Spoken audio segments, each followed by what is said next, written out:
الله وحده والصلاة والسلام على من لا نبي بعده أما بعد عن عبد الله بن سلام رضي الله عنه قال سمعت رسول الله صلى الله عليه وسلم يقول من كان في قلبه مثقال حبة خردل كبر فحرام عليه رائحة الجنة او كما قال علیہ الصلاۃ والسلام۔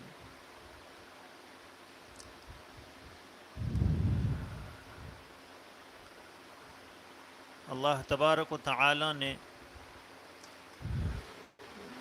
جس طرح ہمیں جسم کی نعمت عطا فرمائی اور وہ صحت مند بھی ہوتا ہے اور بیمار بھی ہوتا ہے، اس کی اپنی بیماریاں ہیں، ایسے ہی روح کی جو نعمت عطا فرمائی ہے اس کی بھی کچھ بیماریاں ہیں۔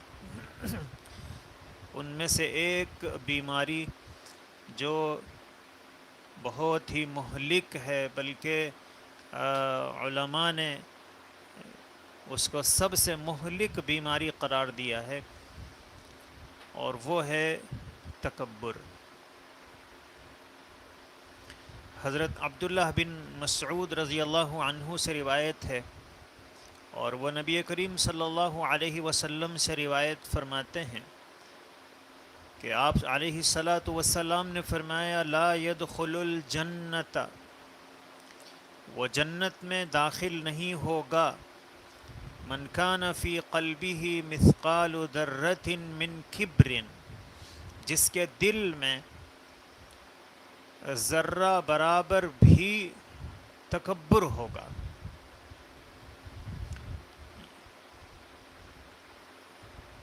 ذرہ، بعض علماء نے فرمایا کہ ذرۃن اس پیلے رنگ کی چھوٹی چیونٹی کو کہا جاتا ہے جو اتنی ہلکی پھلکی ہوتی ہے کہ اگر کئی 100 چیونٹیاں کسی چیز میں رکھ دیا جائے تب بھی ان کے وزن میں کوئی فرق نہیں پڑتا ہے، وہ اتنی ہلکی پھلکی رہتی۔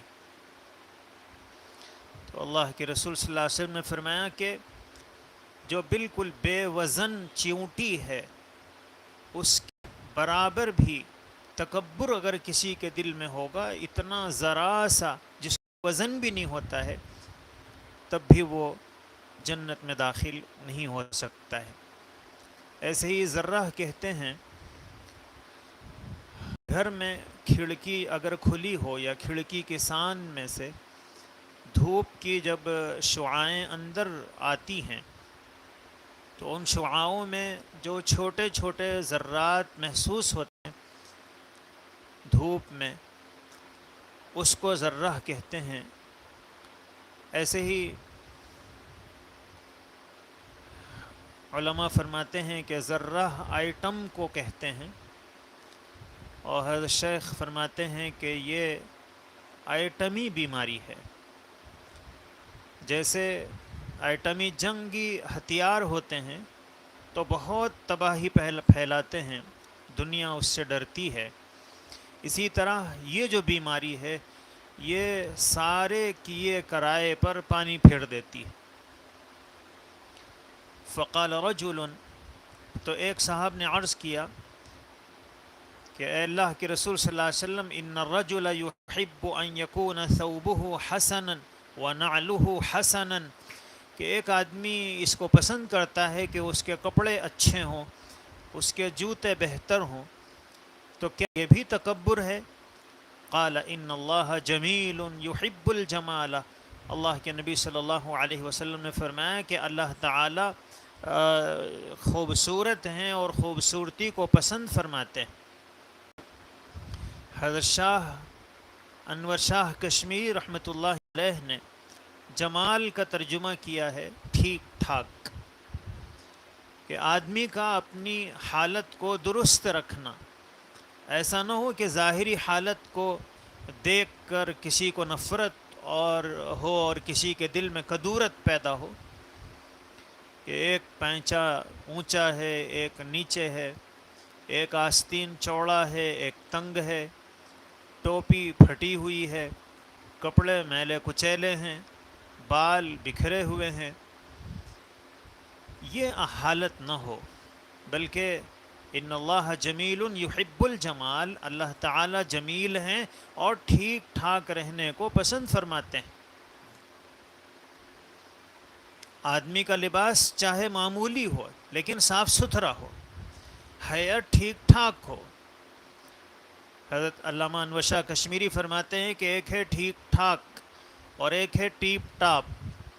ٹھیک ٹھاک یہ درمیانی حالت ہے، اور ٹیپ ٹاپ یہ غلو کو کہتے ہیں۔ آدمی خوبصورتی کے اختیار کرنے میں، بننے اور سنورنے میں آخری حدوں تک جانے کی کوشش کرے۔ مردوں کے لیے یہ چیز ناپسندیدہ قرار دی گئی ہے کہ مرد ٹیپ ٹاپ میں کی طرف نہ جائیں۔ پھر تکبر کیا ہے؟ تو اللہ کے پیغمبر علیہ الصلاۃ والسلام نے خود ہی اس کی تشریح فرمائی، وضاحت فرمائی۔ فرمایا الکبر بطر الحق وغمط الناس، کہ کبر یہ ہے کہ دفعہ وردہ علی قائلہ، کہ آپ نے کوئی اچھی بات کہی، اب جس کو آپ نے کوئی اچھی بات کہی وہ جواب میں یہ کہتا ہے کہ بھئی میں نہیں مانتا ہوں، حالانکہ بات آپ نے اچھی کہی ہے، آپ نے حق بات کہی ہے، لیکن وہ کہتا ہے کہ میں نہیں مانتا ہوں۔ تو اللہ کے پیغمبر علیہ السلام نے فرمایا کہ تکبر ہے بطر الحق، حق کا انکار کر دینا، حق کو نہ ماننا۔ وغمط الناس ای احتقارہم، ان کو حقیر سمجھنا۔ تکبر انسان کے نفس میں ہوتا ہے، نفس کے اندر کی جو مصیبت ہے اس کو تکبر کہتے ہیں۔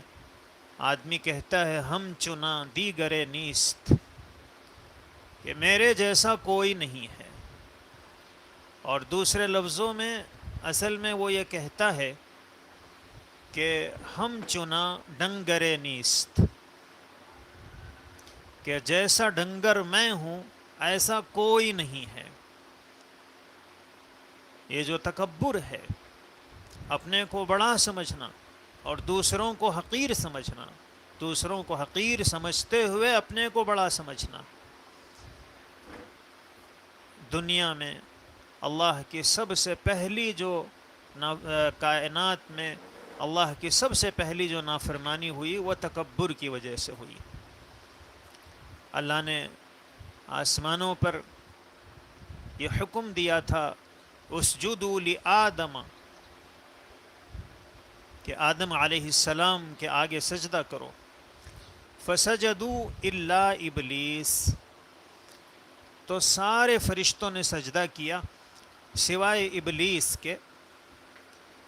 اس نے کہا انا خیر منہ، کہ میں حضرت آدم سے بہتر ہوں، اور پھر اس نے دلیل بیان کی خلقتہ من نار وخلقتہ من طین، کہ آپ نے ان کو مجھے آگ سے پیدا کیا ہے، خلقتنی من نار وخلقتہ من طین، اور آدم کو آپ نے مٹی سے پیدا کیا ہے۔ تو اس نے کہا انا، میں، یہ جو میں ہے یہ بڑی بیماری ہے۔ وہ بھول گیا کہ کس دربار میں کھڑا ہوا ہے، حکم دینے والے کون ہیں۔ تو جب اس نے کہا انا خیر، کہ میں بہتر ہوں، تو اللہ نے فرمایا اخرج منہا فانک رجیم، یہاں سے نکل جا، تو مردود ہے۔ وَإِنَّ عَلَيْكَ لَعْنَتِي إِلَى يَوْمِ الدِّينِ، اور تجھ پر میری لعنت ہے بدلے کے دن تک، قیامت تک۔ تو تکبر کو شیطانی گناہ کہا جاتا ہے۔ جس وقت شیطان نے یہ کہا تھا انا خیر منہ، کہ میں بہتر ہوں، ظاہر ہے کہ وہ کس چیز کے نشے میں تھا، وہ کس چیز میں مدہوش تھا۔ شراب تو اس نے پی نہیں تھی، پھر کس چیز کا نشہ تھا؟ وہ میں کا نشہ تھا کہ میں بڑا ہوں، میں بہتر ہوں. یہی میں انسان کو اللہ کے دربار سے محروم کر دیتی ہے، راندہ درگاہ بنا دیتی ہے. تو تکبر کی ایک علامت اللہ کے نبی صلی اللہ علیہ وسلم نے فرمایا کہ حق کا انکار کرنا ہے. کہ ہمارے اندر تکبر ہے یا نہیں ہے، اس کی پہچان اللہ کے رسول صلی اللہ علیہ وسلم نے فرمایا اگر آپ کے سامنے کوئی صحیح بات آتی ہے، حق بات آتی ہے، اور آپ اس کا انکار کر دیتے ہیں کہ میں تو نہیں مانتا ہوں، تو پھر گویا ہمارے اندر تکبر ہے. اور دوسری علامت اللہ کے نبی صلی اللہ علیہ وسلم نے فرمائی کہ وغمت الناس، دوسروں کو حقیر سمجھنا. اللہ کے پیغمبر علیہ السلام فرماتے ہیں بحسب امرئ من الشر ان يحقر اخاہ المسلم، آدمی کے برا ہونے کے لیے اتنا کافی ہے کہ وہ کسی مسلمان کو حقیر سمجھے، حقارت سے اسے دیکھے. آدمی کس بنیاد پر دوسروں کو حقیر سمجھے؟ ظاہر ہے کہ اس کے پاس جو ہے اس میں اس کا کوئی کمال نہیں ہے. اسی لیے اہل اللہ فرماتے ہیں کہ عطا اور بقا کا مراقبہ کریں، یعنی اپنے پاس جو نعمت ہے اس کو اللہ کی عطا سمجھے کہ اللہ نے دیا ہے تو میرے پاس ہے. علم ہے اللہ نے دیا ہے، صحت ہے اللہ نے عطا فرمائی ہے، طاقت ہے اللہ نے دی ہے. آدمی اپنی ان نعمتوں کو اگر اللہ کی عطا سمجھے اور پھر اس پر غور کرے کہ اس کی بقا بھی اسی کے فضل پر موقوف ہے، اللہ باقی رکھیں گے تو یہ دولت میرے پاس باقی رہے گی، ورنہ تو المال ظل زائل، مال ڈھلتا سایہ ہے.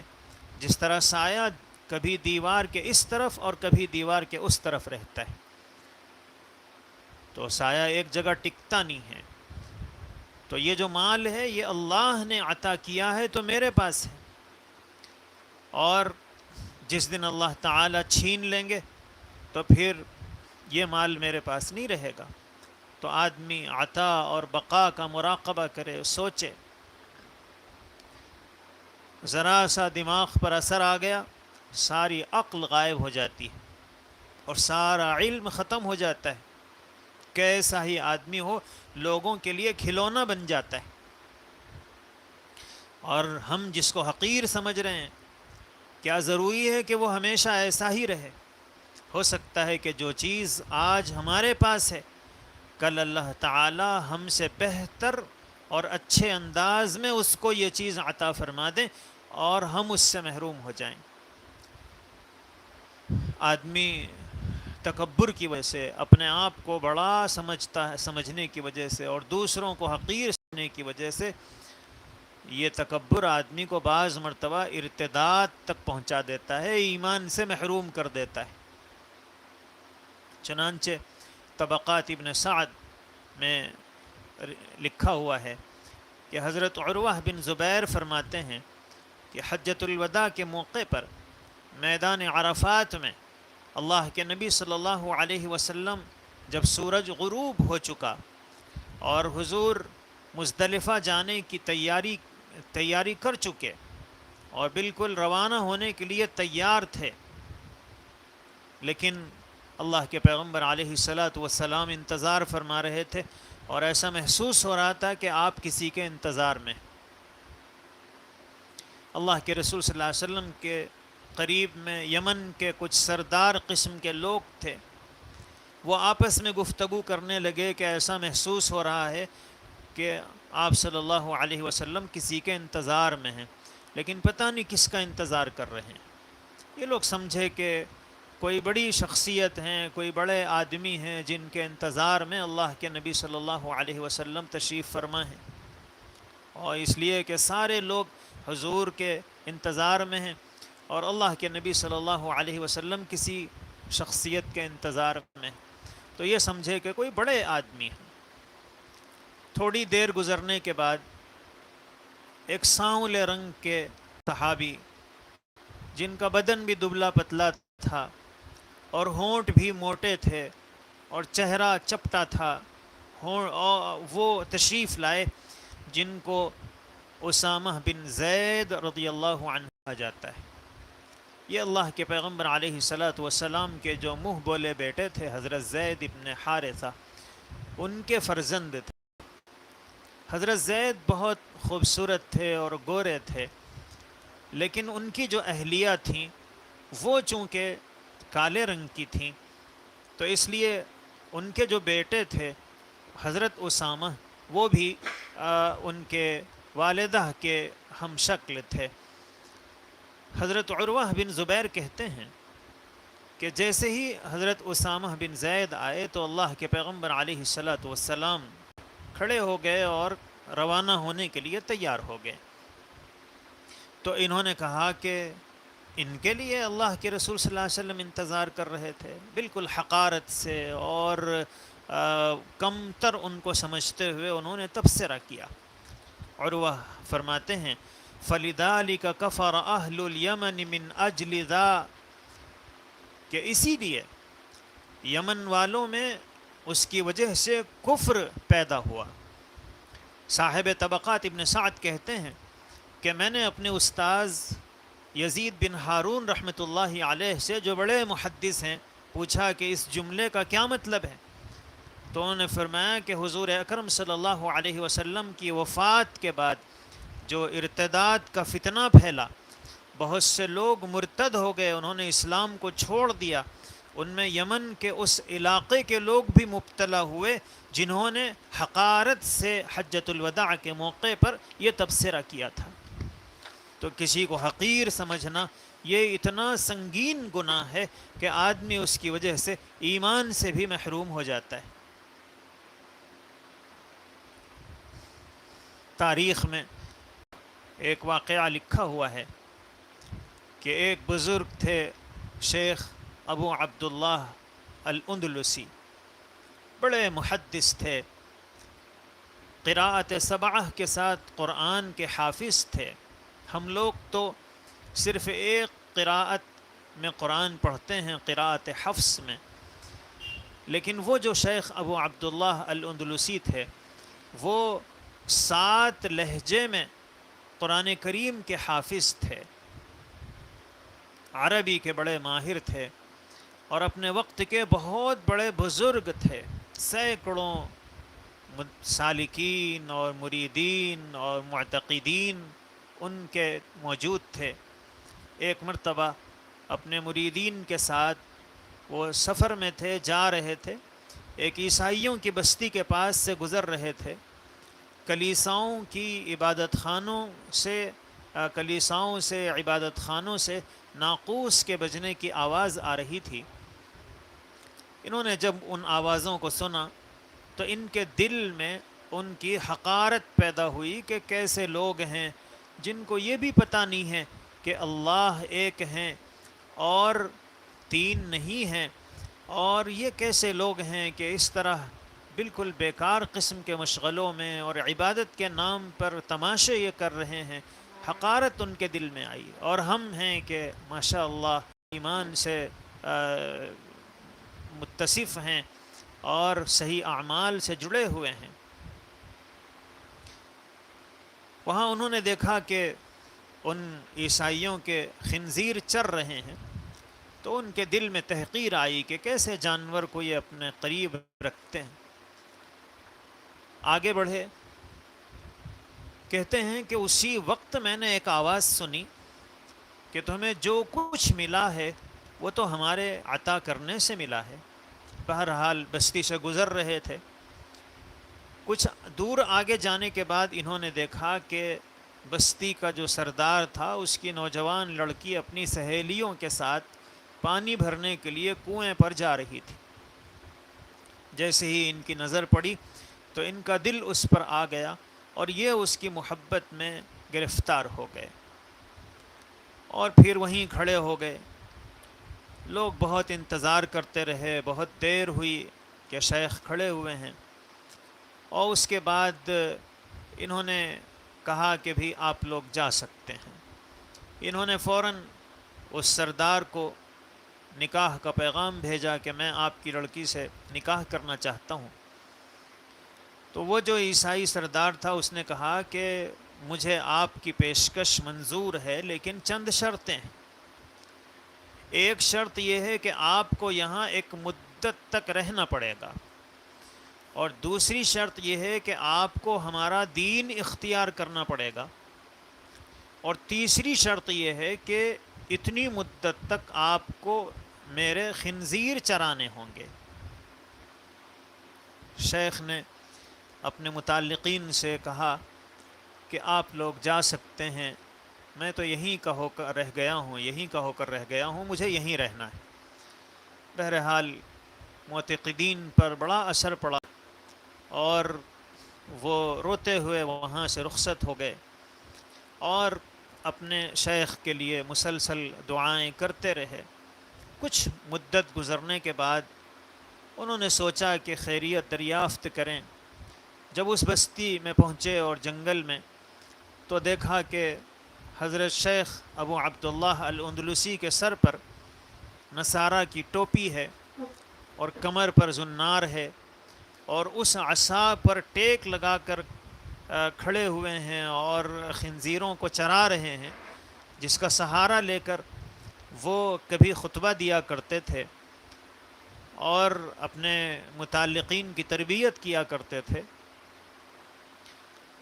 یہ جو قافلہ پہنچا تھا ملاقات کے لیے، اس قافلے میں حضرت شبلی رحمۃ اللہ علیہ بھی تھے۔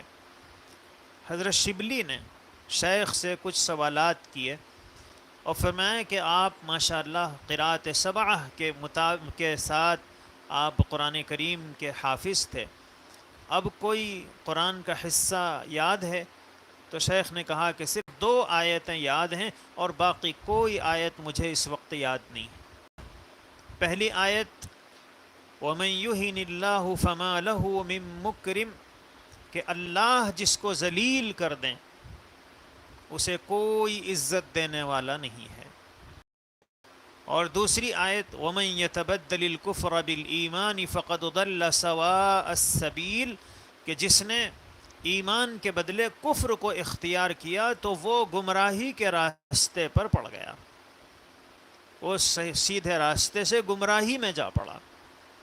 حضرت شبلی نے اپنے شیخ سے پوچھا کہ آپ ہزاروں حدیثوں کے حافظ تھے، کیا حدیثوں میں سے کچھ حدیثیں یاد ہیں؟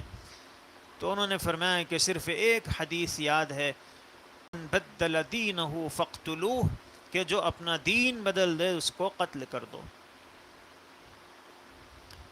جیسے ہی انہوں نے شیخ سے یہ باتیں سنی تو رونے لگے اور سارے لوگ اللہ سے دعائیں کرنے لگے، اور پھر اس کے بعد اللہ تعالیٰ سے اتنا گڑ گڑا کر اور رو کر لوگوں نے دعائیں کیں کہ شیخ پر بھی اس کا اثر ہوا، اور اللہ نے ان کو توبہ کی توفیق عطا فرمائی، اور پھر اللہ نے جو علم اور تقوی اور طہارت اور حفظ اور حدیث کی نعمت جو پہلے ان کے پاس تھی، پھر سے اللہ نے توبہ کی وجہ سے ان کو لوٹا دی۔ تو تکبر، اپنے کو بڑا سمجھنا، دوسروں کو حقیر سمجھنا اتنا بڑا جرم ہے کہ اس کی وجہ سے آدمی ایمان سے اور بڑی بڑی نعمتوں سے محروم ہو جاتا ہے۔ اسی کو اللہ کے پیغمبر علیہ السلام نے فرمایا کہ یہ غمط الناس ہے کہ لوگ کو حقیر سمجھا جائے۔ اللہ کے پیغمبر علیہ السلام حدیث قدسی میں ارشاد فرماتے ہیں کہ اللہ یہ کہتے ہیں الکبر ردائی، یہ جو کبر ہے، بڑا پن ہے کہ میں بڑا ہوں، اللہ فرماتے ہیں یہ میری چادر ہے۔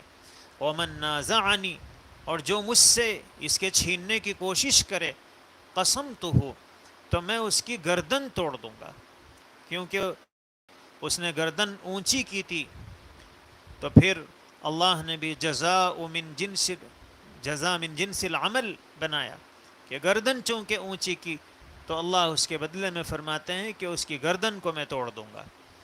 قرآن کریم کہتا ہے وَلَهُ الْكِبْرِيَاءُ فِي السَّمَاوَاتِ وَالْأَرْضِ وَهُوَ الْعَزِيزُ الْحَكِيمُ، آسمانوں اور زمین میں وہی بڑائی کا مالک ہے اور وہی زبردست اور حکمت والا ہے۔ اللہ کے نبی صلی اللہ علیہ وسلم نے فرمایا کہ من تکبر، جو اپنے کو بڑا سمجھے کہ میں بڑا ہوں، میں یہ ہوں، میں یہ ہوں، تو وضع اللہ، اللہ اس کو گراتے ہیں، ذلیل کرتے ہیں، حتی لہو اہون علیہم من کلب او خنزیر، اسے نیچے لٹاتے ہیں، گراتے ہیں، اتنا ذلیل کرتے ہیں کہ وہ لوگوں کے نزدیک کتے اور خنزیر سے بھی بدتر ہو جاتا ہے، اس کی حیثیت کو اللہ تعالی مٹا دیتے ہیں۔ حضرت لقمان نے اپنے بیٹے کو جو نصیحت کی تھی اس میں فرمایا تھا وَلَا تَمْشِ فِي الْأَرْضِ مَرَحًا، بیٹے زمین میں اکڑ کر مت چلو، اِنَّكَ لَن تَخْرِقَ الْأَرْض، نہ تم زمین کو پھاڑ سکتے ہو، وَلَن تَبْلُغَ الْجِبَالَ طُولًا، اور نہ پہاڑوں کی بلندی کو تم پہنچ سکتے ہو۔ اللہ ایک جگہ فرماتے ہیں اِنَّهُ لَا يُحِبُّ الْمُسْتَكْبِرِينَ، اللہ تکبر کرنے والوں کو پسند نہیں فرماتے ہیں، چاہتے نہیں ہیں۔ ان چاہتے نہیں ہیں کا مطلب یہ ہے کہ ان سے ناراض ہوتے ہیں۔ ایک حدیث میں اللہ کے حبیب صلی اللہ علیہ وسلم فرماتے ہیں کہ یہ جو کبر کی بیماری ہے، اپنے کو بڑا سمجھنے کا مرض ہے، متکبر آدمی کی کوئی نیکی بھی اللہ تعالیٰ قبول نہیں فرماتے۔ انسان اگر اپنی اوقات کو، اپنی حیثیت کو پہچان لے تو پھر تکبر کا گزر اس کے پاس سے کیسے ہو سکتا ہے۔ بزرگوں نے، اہل اللہ نے بڑی اچھی مثالوں سے ہمیں اپنی حقیقت کو سمجھنے کی ترغیب دی ہے۔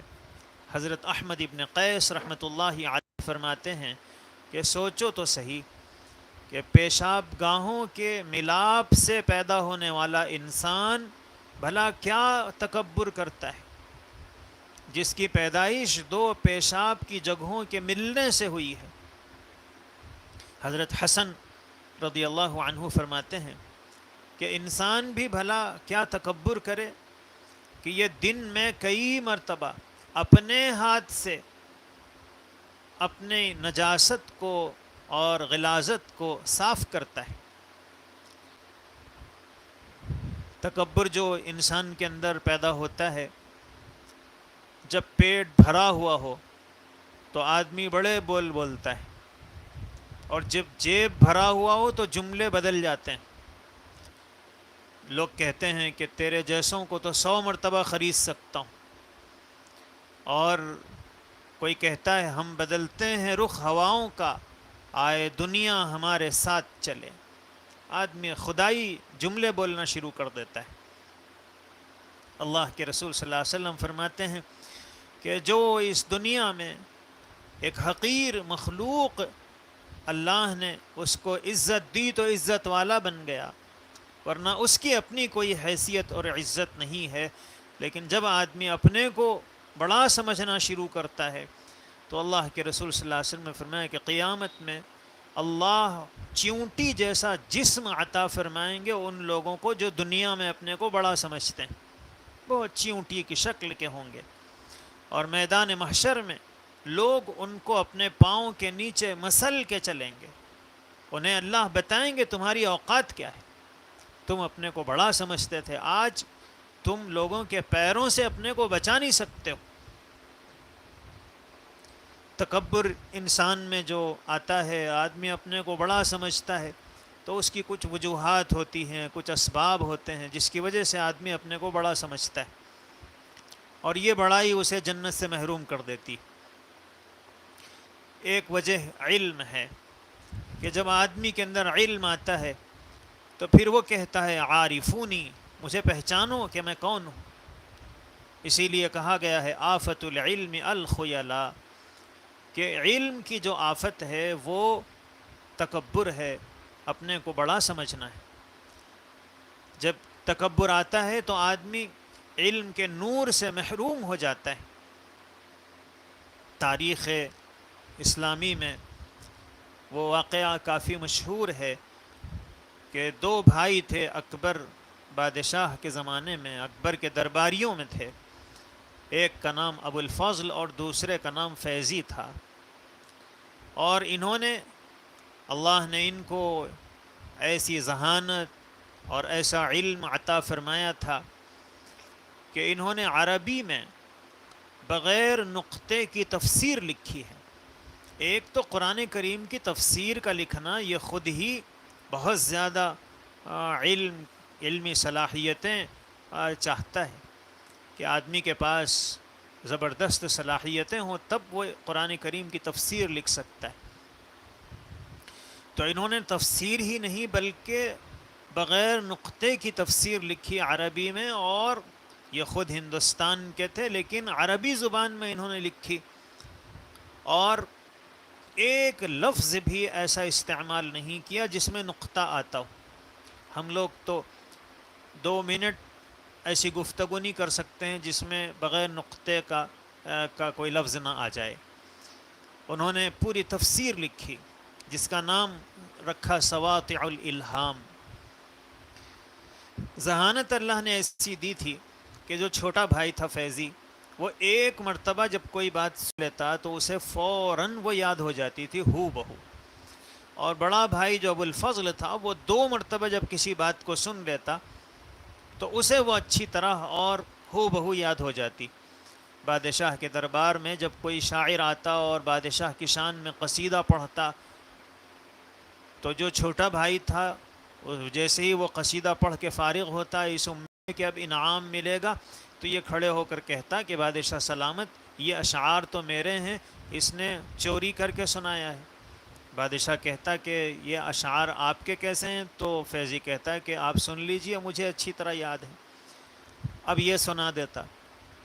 اس وقت تک ابو الفضل کو یاد ہو جاتا اس لیے کہ اس نے اب 2 مرتبہ سن لیا ہے۔ وہ کہتا کہ میں گواہی دیتا ہوں کہ یہ میرے بھائی کے اشعار ہیں اس لیے کہ یہ تو مجھے بھی یاد ہیں، اور اس طرح وہ بھی سنا دیتا اور شاعر کو ذلت کے ساتھ دربار سے نکال دیا جاتا۔ تو اللہ نے ایسی ذہانت، ایسا علم، ایسی صلاحیتیں عطا فرمائی تھیں، لیکن جب آدمی میں تکبر آ جاتا ہے تو پھر آدمی علم کے نور سے محروم ہو جاتا ہے۔ اور پھر انہوں نے ہی فتویٰ دیا تھا کہ بادشاہ کے سامنے تعظیمی سجدہ کرنا جائز ہے، اور بادشاہ کو، اکبر کو دین حق سے کہ ہٹانے کا کام انہی لوگوں نے کیا تھا۔ ایسے ہی دوسری وجہ جس کی وجہ سے آدمی میں بڑائی پیدا ہو جاتی ہے، آدمی اپنے کو بڑا سمجھتا ہے، تکبر میں مبتلا ہو جاتا ہے، وہ ہے عبادت، کہ جب اللہ کسی کو عبادت کی توفیق عطا فرما دیتے ہیں تو پھر آدمی اپنے کو بڑا سمجھنے لگتا ہے۔ بنی اسرائیل میں ایک عبادت گزار آدمی گزرا ہے جس کے سر پر بادل رہا کرتا تھا، اتنا عبادت اس نے کی تھی کہ سر پر بادل ہمیشہ رہتا تھا، جب باہر نکلتا تو دھوپ سے بچاؤ کے لیے بال اس کے سر پہ ہوتا۔ ایک مرتبہ کسی گناہگار آدمی نے دیکھا کہ اس نیک آدمی کے سر پہ بادل ہے، تو اس نے سوچا کہ میں بھی اس میں جا کر تھوڑی دیر کے لیے ٹھہر جاؤں گا، سایہ بھی ملے گا، اور اس نیک آدمی کے ساتھ تھوڑا سا وقت گزرے گا تو مجھ پر بھی اس کی نیکی کا اثر ہوگا۔ لیکن جب وہ وہاں پہنچا تو اس نے کہا کہ تم جیسا گناہگار آدمی یہاں آ کر کھڑا ہو گیا ہے، ہٹ جاؤ یہاں سے، کہیں تمہاری وجہ سے میرا یہ جو بادل ہے یہ ہٹ نہ جائے۔ تو وہ شرمندہ ہو کر وہاں سے ہٹا، لیکن آسمان نے ایک عجیب منظر دیکھا کہ وہ بادل اس گناہگار کے ساتھ چلا گیا اور یہ جو عابد تھا وہ اس بادل سے محروم ہو گیا، کہ جب اس نے اپنے کو بڑا سمجھا تو پھر اللہ تعالی نے اس سے عبادت کا جو نور تھا وہ چھین لیا۔ اور پھر اس کے بعد اس وقت کے جو نبی تھے اس زمانے کے، ان پر اللہ نے وحی نازل فرمائی کہ آپ ان دونوں کو سنا دیجئے کہ جتنی نیکیاں عابد کی تھیں اس کے تکبر کی وجہ سے میں نے ان تمام نیکیوں کو اس کے نامہ اعمال سے ختم کر دیا ہے، اور یہ جو فاسق تھا اس کے سارے گناہوں کے بدلے میں نے اس کو نیکیاں دے دی۔ ایسے ہی ایک وجہ جس کی وجہ سے آدمی تکبر میں مبتلا ہو جاتا ہے وہ نسب ہے، کہ اپنا خاندانی جو سلسلہ ہے کہ میں فلاں خاندان کا ہوں، یہ آدمی کو بڑائی میں مبتلا کر دیتا ہے۔ آدمی سوچے کہ یہ جو نسب ہے، وہ نسب ہے، خاندانی سلسلے ہیں، یہ قیامت میں کام آنے والے نہیں ہیں۔ اللہ فرماتے ہیں فَلَا أَنْسَابَ بَيْنَهُمْ يَوْمَئِذٍ وَلَا يَتَسَاءَلُونَ کہ قیامت میں ان کا نسب آپس میں کام نہیں دے گا، اور نہ وہ قیامت میں ایک دوسرے سے سوال کر سکیں گے۔ اللہ کے رسول صلی اللہ علیہ وسلم نے حضرت فاطمہ رضی اللہ عنہا، جو حضور کی بہت چہیتی بیٹی تھیں، ان کو فرمایا کہ فاطمہ، قیامت میں تم یہ امید لے کر نہ آنا کہ میں نبی آخر الزماں صلی اللہ علیہ وسلم کی بیٹی ہوں، عمل کرو، یہی عمل تمہارے کام آئیں گے۔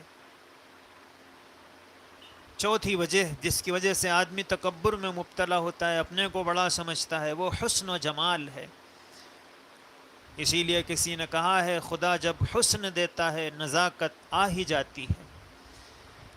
تو اب آدمی اگر خوبصورتی کی وجہ سے اپنے کو بڑا سمجھ رہا ہے تو پھر سوچے کہ یہ جو میری خوبصورتی ہے یہ عارضی ہے، یہ وقتی ہے، یہ فانی ہے۔ جوانی میں جو پری چہرہ نظر آتے ہیں، بڑھاپے میں ان کی شکل سوکھے چھوارے جیسی ہو جاتی ہے۔ تو سوچے کہ میرے پیٹ میں اتنی نجاست ہے کہ اگر اللہ پردہ نہ فرماتے تو لوگ میرے پاس بیٹھنا پسند نہ کرتے۔ ہمارے جسم میں اتنی گندگی ہے کہ اگر اللہ نے اسے چھپایا نہ ہوتا تو پھر لوگ ہمارے پاس اس کی بدبو کی وجہ سے بیٹھنا برداشت نہ کرتے۔ یہ جو اللہ نے پردہ فرمایا ہے اور ستر اللہ نے کیا ہے، اس پر اللہ کا شکر ادا کریں۔ ایسے ہی تکبر کی ایک وجہ مال ہوتا ہے کہ میں لینڈ لارڈ ہوں اور مال والا ہوں، میرے پاس یہ ہے۔ قارون بھی اسی زعم میں مبتلا ہو گیا تھا، اللہ نے اسے اس کے مال کے ساتھ زمین میں دھنسا دیا۔ ایسی ہی ایک وجہ تکبر کی قوت ہوتی ہے، طاقت ہوتی ہے۔ لیکن آدمی سوچے کہ چھوٹا سا وائرس جو نظر بھی نہیں آتا ہے، بڑے بڑے پہلوان کو شکست دے دیتا ہے۔ آج کل کرونا وائرس کے نام سے جو وائرس پوری دنیا میں پھیلا ہوا ہے، نظر نہیں آ رہا ہے، اور لیکن بڑے بڑے پہلوان اس کی وجہ سے شکست کھا رہے ہیں۔ بڑی بڑی طاقتور حکومتیں اس کے سامنے بے بس ہو رہی ہیں۔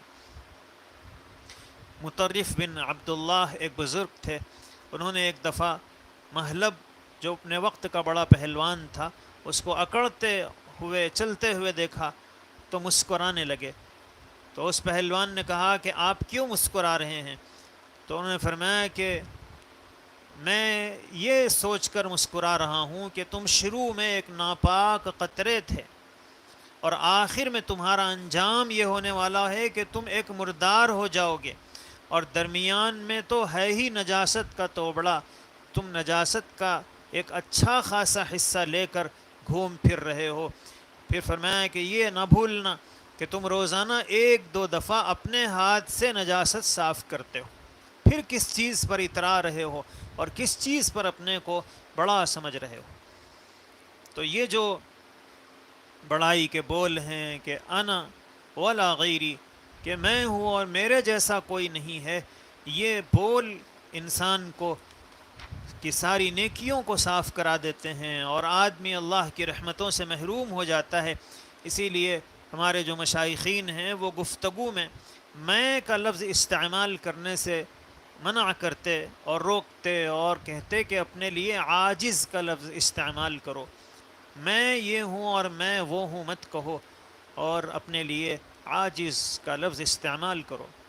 اللہ کے پیغمبر علیہ السلام سے حضرت عبداللہ بن سلام رضی اللہ عنہ روایت کرتے ہیں کہ میں نے اللہ کے نبی صلی اللہ علیہ وسلم کو یہ فرماتے ہوئے سنا، من کان فی قلبہ مثقال حبۃ خردل کبر، کہ حبۃ خردل کبر، کہ جس کے دل میں رائی کے دانے کے برابر بھی تکبر ہوگا، فحرام علیہ رائحۃ الجنہ، تو اس کے اوپر جنت کی خوشبو حرام ہے۔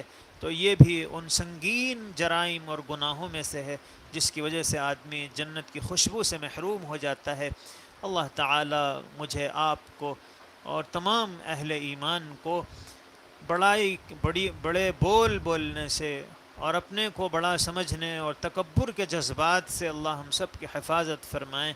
وآخر دعوانا ان الحمد للہ رب العالمین۔ کچھ سوالات ہیں؟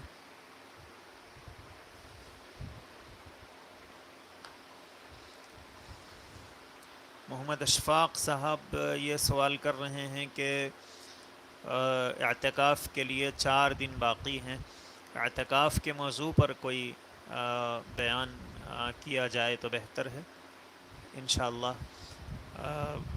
آخری عشرے کے شروع ہونے سے پہلے جو بیان ہوگا وہ اعتکاف ہی کے موضوع پر ہوگا۔ ایک سوال یہ کر رہے ہیں کہ مراقبے کا طریقہ کیا ہے، کس طرح اور کیا سوچتے ہوئے کرنا چاہیے؟ مراقبہ اصل میں اللہ کے استحضار کو کہتے ہیں، کہ ہم اللہ تعالیٰ کو حاضر سمجھیں کہ اللہ تعالیٰ مجھے دیکھ رہے ہیں، میں اللہ کو دیکھ رہا ہوں، اور اللہ کی رحمت میرے دل میں آ رہی ہے اور میرا دل اللہ اللہ کہہ رہا ہے۔ تو یہ سوچنا کہ دل اللہ اللہ کہہ رہا ہے، ساری اپنی دل کی توجہ کو غیر اللہ سے ہٹا کر اللہ کی طرف متوجہ کر دینا، اور اپنے دل کی طرف دھیان دینا اور دل سے اللہ کا ذکر کرنا، اس کو مراقبہ کہتے ہیں۔ عفیفہ ارم اصفیہ ارم یہ سوال کر رہی ہیں کہ زیور میں جو ملاوٹ ہوتی ہے اس پر زکوٰۃ ہے یا نہیں ہے؟ جو بھی زیور بنتا ہے عام طور پر اس میں چاندی مکس کی جاتی ہے، اور اس کے لیکن اس کی مقدار اتنی کم رہتی ہے کہ اس کا شمار نہیں ہوتا ہے، اس لیے اگر 1 تولے کا زیور ہے تو اس میں کچھ نہ کچھ حصہ چاندی کا ہوتا ہے، لیکن وہ بالکل شمار میں نہیں ہے، اس لیے 1 تولے ہی کی زکوٰۃ دینی پڑے گی۔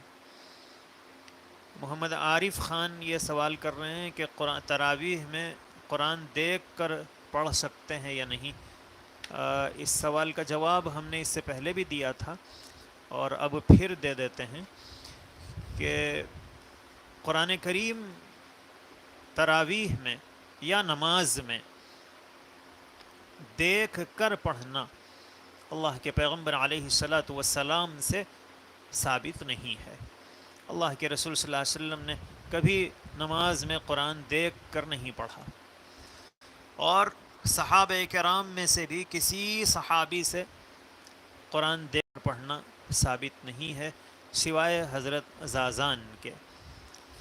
اور حضرت عمر فاروق رضی اللہ عنہ کے زمانے میں جب حضرت عمر مسجد میں پہنچے تو دیکھا کہ مختلف لوگ چھوٹی چھوٹی ٹکڑیوں میں تراویح کی نماز پڑھ رہے ہیں، کوئی کسی قاری کے پیچھے پڑھ رہا ہے، کوئی کسی قاری کے پیچھے پڑھ رہا ہے، اور لوگ ان کے پیچھے اس لیے پڑھ رہے تھے کہ وہ خود قرآن کریم کے حافظ نہیں تھے۔ حضرت عمر فاروق نے حضرت ابی ابن کعب رضی اللہ عنہ کو امام مقرر فرمایا اور تراویح ان کے پیچھے جماعت کے ساتھ پڑھوائی۔ اگر قرآن دیکھ کر پڑھنا درست ہوتا تو حضرت عمر کہتے تھے کہ بھئی آپ لوگ ان کے پیچھے کیوں کھڑے ہوئے ہیں، آپ لوگ قرآن لو اور اس میں دیکھ کے آپ خود تراویح پڑھ سکتے ہیں۔ تو یہ قرآن کریم ہاتھ میں لے کر دیکھ کر تراویح پڑھنا اگر یہ درست ہوتا تو پھر دنیا میں حفاظ کی تعداد ختم ہو جاتی، اس لیے کہ جب قرآن دیکھ کر پڑھنا ہے تو کوئی بھی حافظ نہیں بنتا، اور یہ عمل گویا حفظ قرآن کو متاثر ہونے والا بن جائے گا۔ اسی لیے فقہائے عظام نے، جن کی نگاہ بہت گہری ہے، انہوں نے لکھا ہے کہ قرآن کریم کو دیکھ کر پڑھنا نماز میں درست نہیں ہے، اور اگر کوئی دیکھ کر پڑھے تو نماز فاسد ہو جاتی ہے، ٹوٹ جاتی ہے۔ اس کی ایک وجہ یہ ہے کہ قرآن اگر ہاتھ میں لے کر پڑھ رہے ہیں تو عمل کثیر ہوتا ہے کہ آپ ہاتھ میں لے رہے ہیں، کھول رہے ہیں، ورق الٹا رہے ہیں، ایک صفحہ ہو گیا تو پھر دوسرے صفحے کے لیے آپ نے ورق الٹایا. اور نماز میں جب عمل کثیر ہوتا ہے، نماز میں آدمی نماز کے علاوہ کوئی دوسرا کام کرتا ہے جو زیادہ عمل کی حدود میں داخل ہو جاتا ہے، تو اس سے نماز فاسد ہو جاتی ہے. اور اگر ہاتھ میں لے کر پڑھیں گے تو یہ حرکت کی وجہ سے نماز فاسد ہو جاتی. اور اگر قرآن کو ہاتھ نہیں لگا رہے ہیں، سامنے کھول کر رکھا ہوا ہے، خالی اسے دیکھ کر پڑھ رہے ہیں، تو بھی نماز فاسد ہو جاتی ہے. اور اس کی وجہ یہ ہے کہ اگر آپ نماز پڑھ رہے ہیں، نماز پڑھا رہے ہیں، تو امام سے اگر کوئی غلطی ہوتی ہے اور جو نماز میں شریک نہیں ہے وہ آدمی اگر لقمہ دیتا ہے اور امام اس کے لقمے کو قبول کر لیتا ہے، تو اس کی وجہ سے نماز فاسد ہو جاتی ہے. تو جو نماز میں شریک نہیں ہے اگر وہ لقمہ دے اور امام اس کو لے لے تو نماز فاسد ہو جاتی ہے.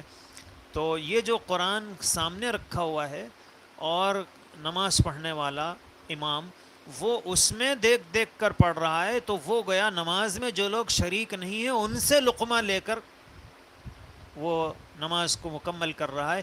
اور جو نماز میں شریک نہیں ہے ان سے جب آدمی لقمہ لے تو پھر اس کی وجہ سے نماز فاسد ہو جاتی ہے. اس لیے تراویح میں قرآن دیکھ کر پڑھنا یہ درست نہیں ہے.